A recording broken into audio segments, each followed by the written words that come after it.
জুলাই মঞ্চ ছাড়াও কিন্তু সব শ্রেণী পেশার মানুষ, সাধারণ জনতা, শিক্ষার্থী, ঢাকা বিশ্ববিদ্যালয়ের শিক্ষার্থী যে বিক্ষোভ করছিলেন সেই বিক্ষোভটি কিন্তু এখনও চলছে। সকালের দিকে সংখ্যা কিছুটা থম থাকতেও এখন কিন্তু অনেকেই এসে বিক্ষোভে যোগ দিচ্ছেন এবং এই শাহবাগ থেকে সব দিকে যান চলাচল বন্ধ রয়েছে এবং যারা ছাত্র জনতা যারা বিক্ষোভ করছেন তারা কিন্তু ইনকিলাব মঞ্চের মুখপাত্র ওসমান হাদিকে হত্যার ঘটনায় যারা জড়িত তাদের বিচার দাবি করছেন এবং বলছেন যে যতক্ষণ পর্যন্ত খুনিকে গ্রেফতার করা না যাবে বা বিচারের কার্যক্রমটি শুরু না হবে ততক্ষণ পর্যন্ত তারা এই শাহবাগ ছাড়বেন না। পাশাপাশি ভারতীয় পণ্য বয়কটের ডাক দিচ্ছেন এখানে যারা আন্দোলন করছেন। এছাড়া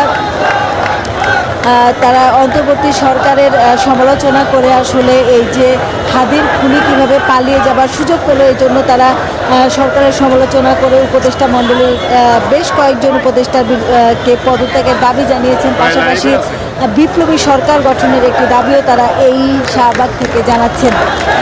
গতকালকে ওসমান হাদির মৃত্যুর খবর পাওয়ার পরপরই কিন্তু শোকের ছায়া নেমে আসে আসলে ইনকিলাব মঞ্চের সদস্য ছাড়া জুলাই আন্দোলনের যে অংশীদার যারা ছিলেন এবং জুলাই আন্দোলন যারা করেছিলেন তাদের নিরাপত্তা দিতে ব্যর্থ হচ্ছে রাষ্ট্র, সেই দাবিটিও যে যারা আসলে জুলাই আন্দোলন করেছিলেন তারা শঙ্কায় আছেন, জীবনের নিরাপত্তার শঙ্কা আছেন।